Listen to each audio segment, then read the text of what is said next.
नमस्कार दर्शक बंधु आपण को आम चैनल को स्वागत। आज भिडियोटी समस्त मेष राशि व्यक्ति विशेषों बहुत गुरुत्वपूर्ण रही। से आपणकर जदि मेष राशि होता है तेबे एही भिडियोटी को निश्चित भाव थरे मात्र शेष पर्यंत देखंतु एवं निजर व्यस्त समय मध्यरु मात्र 10 मिनिट समय आपण निज पाई दियंतु एवं जानतु आगकू हेबाकु थिबा विराट परिवर्तन विषय रे। देखंतु दर्शक बंधु दीर्घ दिन परे माने एही जून मासरे मंगल एवं बुध करूछंती परिवर्तन निजर गति रे राशि रे एवं चलन रे, जहा एक बड़ परिवर्तन हेबाकु जाउछि एवं यह बहुत प्रभावशाली परिवर्तन मध्य हेबाकु जाउछि। तेबे आसंतु जानिबा आपणक राशि रे एही जून मासटी किभଳି प्रभावित हेबाकु जाउछि। विशेष भाव रे एही दुईटी प्रमुख ग्रहंकर राशि परिवर्तन आपणकर स्वास्थ्य, शिक्षा, प्रेम संपर्क, वैवाहिक जीवन, आपणक पारिवारिक संपर्क, क्यारियर एवं व्यापार वाणिज्य को किभଳି प्रभावित करिवो, आपण को शुभ फल देव ना अशुभ फल देव, सेथिपाई आपण भिडियोटी को शेष पर्यंत देखंतु। एबे चलंतु आरंभ करिबा आजिर कार्यक्रम। किंतु भिडियोटी आरंभ करिबा पूर्वरु जदि आपणकर भी मेष राशि होइथाए एवं आपण भी ईश्वर को आंतरिक भक्ति एवं विश्वास करंती तेबे भिडियोटी को लाइक करंतु एवं कमेंट बॉक्स रे जय जगन्नाथ, जय मां लक्ष्मी अवश्य लिखि दियंतु।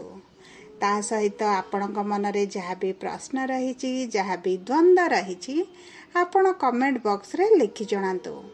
आमे आपणक प्रश्नर उत्तर देबा पई यथा संभव प्रयास करिबु। देखंतु विलंब हेले मध्य आपणक प्रश्नर आमे निश्चित उत्तर देबु। ता सहित दर्शक बंधु जानी रखंतु जे वीडियोर मध्य भाग रे आम सह जोगाजोग करिवा पई एक व्हाट्सएप नंबर टी दिया जाइछि, जो नंबर साहाय्य रे आपण निजर नूतन कुंडली प्रस्तुत करि परिबे किंबा आपणक कुंडली को विश्लेषण कराई परिबे किंबा आपणकर विवाह, चाकरी एवं स्वास्थ्य को नै जदि किछि समस्या रहिछि ताहार सहज समाधान करि परिबे। ता सहित विवाह पई आपण कुंडली मेलक मध्य करि परिबे। सेथिपाई आम सह भिडियोर शेष पर्यंत जोड़ी होई रुहतु। एबे चलंतु जानिबा आपणक राशि रे नवग्रहंकर स्थितिटी किभଳି रहुची। विशेष भाव रे ही जून मासरे नवग्रहंकर स्थितिटी किभଳି रहिबा। देखंतु आपणकर प्रथम गृह रे शुक्र, द्वितीय गृह रे सूर्य एवं बुध, तृतीय गृह रे देवगुरु बृहस्पति, चतुर्थ गृह रे मंगल, पंचम गृह रे केतु, एकादश गृह रे राहु एवं द्वादश गृह रे शनि विराजमान करिसंती, जहा फल रे सेही गृह गुड़िक अधिक प्रभावित रहिबा। ता सहित एही 6 तारिख दिन बुध आसीबे आपणकर तृतीय गृह को एवं गुरुंक सहित रही सेठारे समभाव बनाइबे। ता सहित 7 तारिख दिन मंगल आसीबे आपणकर पंचम भाव को, जेउठारे केतुंक सह विराजमान करिबे। तेबे आसंतु सर्वप्रथमे जानिबा आपणकर स्वास्थ्यटी किभଳି रहिबा। देखंतु स्वास्थ्य आपणक जातकर प्रथम गृहरु जणा पड़े एवं प्रथम गृह रे शुक्र विराजमान करिसंती, जहा फल रे आपणकर स्वास्थ्य रे कोनोसी भी विशेष समस्या आपण देखिबे नाही। स्वास्थ्य को नहीं जदि आपण पूर्वरु बहुत चिंतित थिले तेबे आपणकर चिंता दूर होई जिवो। आपणक पेट रे जदि किछि समस्या रहितिला, गैस हेउ, डाइजेशन रे समस्या हेउ, स्टोमाक रे समस्या हेउ, तेबे आपण सेथिरु आराम पाइबे। कोनोसी भी गुरुतर रोगरु आपणको आराम मिलिबो। आपणक स्वास्थ्य रे धीरे धीरे उन्नति आपण परिलक्षित करिवे। ता सहित आपणक षष्ठ गृह रो स्वामी हेउछंती बुध, जी एही 6 तारिख दिन आपणक तृतीय गृह को गोचर करुछंती एवं गुरुंक सहित विराजमान करिवे। देखंतु आपण आपणक खाद्य पानीय रे टिके दायित्व नेबे, कारण गुरु आपणकर मोटापा को वृद्धि करि पारंती, चर्बी बढ़िबार संभावना मध्य रही। सेप्रति आपण टिके दायित्ववान नेबे। जदि आमे आपणकर प्रेम संपर्क आपणक शिक्षा एवं संतानर जोग को देखिबा तेबे आपणक राशि स्वामी मंगल आपणकर पंचम गृह को गोचर करुछंती एवं पंचम गृह हेउची आपणक प्रेम संपर्कर गृह। आपणक संपर्क रे थिबा दूरताटी कमी जिवो जहा द्वारा आपणक मन खुशी रहिबो। आपणक प्रेम संपर्क रे निकटतरता बढ़िबो। आपण आपणक साथीଙ୍କ सहित सुखद समय अतिबाहित करिवे।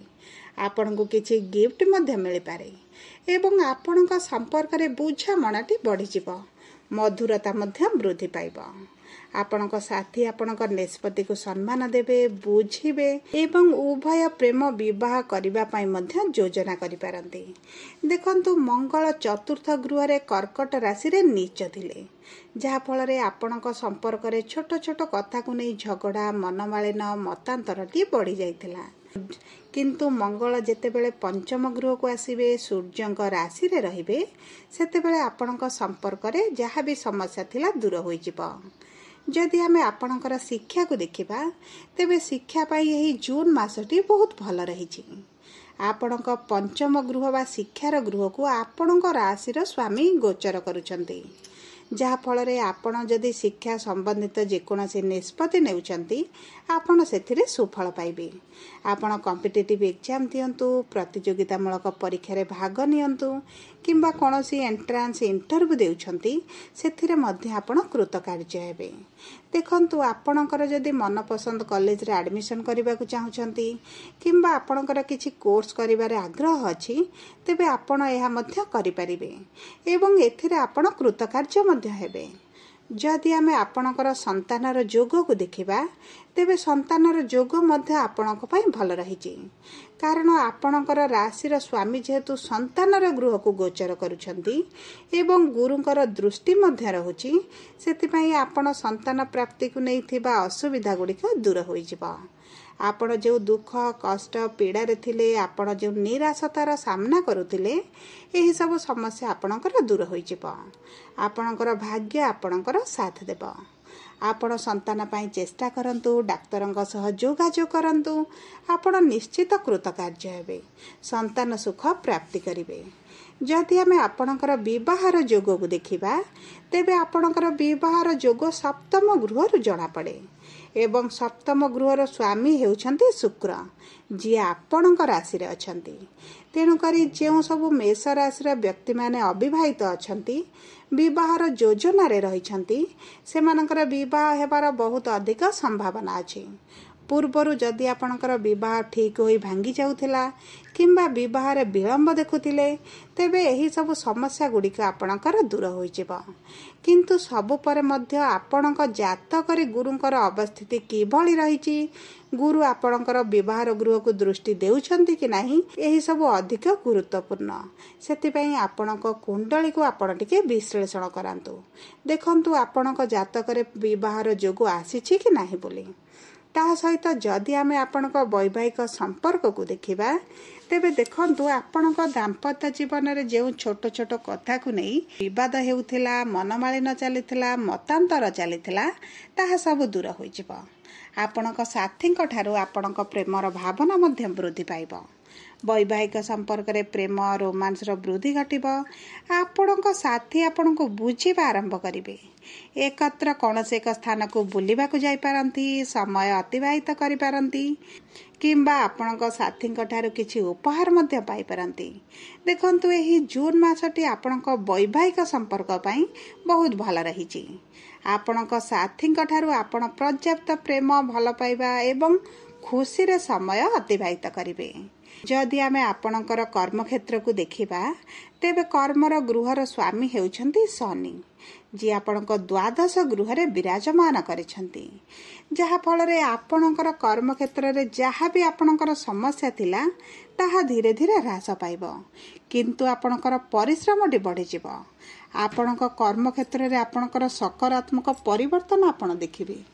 दक्ष परिचालना उभय मान सम्मान प्रतिष्ठा को वृद्धि करिवो किंतु देखंतु आपणकर शत्रु माने मध्य वृद्धि पाइबे सेति प्रति आपणको टिके दृष्टि देबा को पड़िबो। आपणकर उच्च अधिकारीଙ୍କ सहित आपणकर घनिष्ठताटी बढ़ी जिवो ଯାହାଫଳରେ ଚାକିରିରେ ପଦୋନ୍ନତି ସହିତ ଦରମା ବୃଦ୍ଧି ମଧ୍ୟ ହୋଇପାରେ। ଯଦି ଆପଣ ଜବ୍ରେ ଟ୍ରାନ୍ସଫର କରିବା ପାଇଁ ଚାହୁଁଥିଲେ ତେବେ ବହୁତ ଭଲ ସମୟ ରହିଛି। ଆପଣ ବିଦେଶ ଯିବାକୁ ଯଦି ଚାହୁଁଥିଲେ ତାହା ମଧ୍ୟ ହୋଇଯିବ, କାରଣ ଶନି ଆପଣଙ୍କ ଦ୍ୱାଦଶ ଗୃହରେ ବସି ଆପଣଙ୍କ ବିଦେଶ ଯିବାର ମଧ୍ୟ ସମ୍ଭାବନାଟି ବୃଦ୍ଧି କରୁଛନ୍ତି। ଯେଉଁମାନେ ବିଦେଶରେ ରହିଛନ୍ତି ଏବଂ ସେଠାରେ କୌଣସି ଚାକିରି କରିଛନ୍ତି, ବ୍ୟବସାୟ କରୁଛନ୍ତି, ସେଥିରେ ମଧ୍ୟ ସେମାନଙ୍କ ଇନକମ୍ରେ ବୃଦ୍ଧି ଘଟିବ। ଯଦି ଆମେ ବ୍ୟବସାୟୀମାନଙ୍କୁ ଦେଖିବା ତେବେ ବ୍ୟବସାୟୀମାନଙ୍କର ପରିଶ୍ରମ ଅନୁପାତରେ ଧନ ଆମଦାନୀଟି ବଢ଼ିଯିବ। ଆପଣଙ୍କ ପରିଶ୍ରମ ନିଶ୍ଚିତ ବୃଦ୍ଧି ଘଟିବ। ବ୍ୟବସାୟରେ ଏବେ ଯେଉଁ ଖରାପ ପରିସ୍ଥିତିଟି ଚାଲିଛି, ଆପଣ ଯେଉଁ ଲସ୍ରେ ଚାଲିଛନ୍ତି, ଯେଉଁ ମାନ୍ଦା ପରିସ୍ଥିତି ଦେଖୁଛନ୍ତି, ସେଥିରେ ସୁଧାର ଆସିବ। କିନ୍ତୁ ଦେଖନ୍ତୁ, ଶନି ହେଉଛନ୍ତି ଧୀର ଗ୍ରହ, ସେଥିପାଇଁ ଆପଣଙ୍କ ପରିବର୍ତ୍ତନଟି ବହୁତ ଧୀର ହେବ, କିନ୍ତୁ ଆପଣଙ୍କ ପରିବର୍ତ୍ତନ ନିଶ୍ଚିତ ଆସିବ। ବ୍ୟବସାୟରେ ଆୟରେ ବୃଦ୍ଧି ଘଟିବ, ନୂତନ ସ୍ରୋତ ମଧ୍ୟ ମିଳିବ। ତା ସହିତ ଆପଣଙ୍କର ପୂର୍ବରୁ ଯେଉଁ କାର୍ଯ୍ୟଟି ଅଟକି ରହିଥିଲା ତାହା ମଧ୍ୟ ସମ୍ପନ୍ନ ହେବ। ଆପଣଙ୍କ ପରିବାର ଲୋକଙ୍କ ଠାରୁ ଆପଣ ସମ୍ପୂର୍ଣ୍ଣ ସହଯୋଗ ମଧ୍ୟ ପାଇବେ, ଯାହାଫଳରେ ଆପଣ ନିଜ ବ୍ୟବସାୟକୁ ବିସ୍ତାର କରିବା ପାଇଁ ମଧ୍ୟ ଚିନ୍ତା କରିବେ। ଦେଖନ୍ତୁ, ଆପଣଙ୍କର ଶନିଙ୍କର 7.5 ଚାଲିଛି, କିନ୍ତୁ ଆପଣଙ୍କ ଜାତକରେ ଯଦି ଶନି ଭଲ ସ୍ଥିତିରେ ଥିବେ ତେବେ ଏହି 7.5 ଆପଣଙ୍କୁ ବହୁତ ଉଚ୍ଚ ସ୍ତରରେ ନେଇ ପହଞ୍ଚାଇବ। ସବୁ ପରେ ଆପଣ ଯଦି ଅଶୁଭତ୍ୱକୁ ଦୂର କରିବାକୁ ଚାହୁଁଛନ୍ତି ତେବେ ଆପଣ ପ୍ରଭୁ ମଙ୍ଗଳଙ୍କର ବୀଜ ମନ୍ତ୍ର ଜପ କରନ୍ତୁ, ହନୁମାନ ଚାଳିଶା ପାଠ କରନ୍ତୁ, କିଛି କୁକୁରଙ୍କୁ ଖାଦ୍ୟ ଦାନ କରନ୍ତୁ ଏବଂ ଚେଷ୍ଟା କରନ୍ତୁ ବିଷ୍ଣୁ ସହସ୍ର ନାମ ପାଠ କରିବା ପାଇଁ। ଏହା ଆପଣଙ୍କୁ ବହୁତ ଅଧିକ ଶୁଭ ଫଳ ପ୍ରଦାନ କରିବ। ଯଦି ଆପଣଙ୍କର ମେଷ ରାଶି ହୋଇଥାଏ ତେବେ ଭିଡ଼ିଓଟି କିଭଳି ଲାଗିଲା କମେଣ୍ଟ ବକ୍ସରେ ଲେଖି ଜଣାନ୍ତୁ। ଯଦି ଆପଣଙ୍କ ପ୍ରିୟଜନଙ୍କର ମେଷ ରାଶି ହୋଇଥାଏ ତେବେ ଭିଡ଼ିଓଟି ତାଙ୍କ ସହ ସେୟାର କରନ୍ତୁ। ଯଦି ପ୍ରଥମ ଥର ଆମ ଚ୍ୟାନେଲକୁ ଆସିଛନ୍ତି, ଚ୍ୟାନେଲଟିକୁ ସବସ୍କ୍ରାଇବ୍ କରନ୍ତୁ। ପାଖରେ ଥିବା ବେଲ୍ ଆଇକନକୁ ପ୍ରେସ୍ କରନ୍ତୁ। ଯଦି ଆମ ସହ ଯୋଗାଯୋଗ କରିବା ପାଇଁ ଚାହୁଁଛନ୍ତି ତେବେ ଭିଡ଼ିଓରେ ଦିଆଯାଇଥିବା ହ୍ୱାଟ୍ସଆପ୍ ନମ୍ବର ମାଧ୍ୟମରେ ଆମ ସହ ଯୋଗାଯୋଗ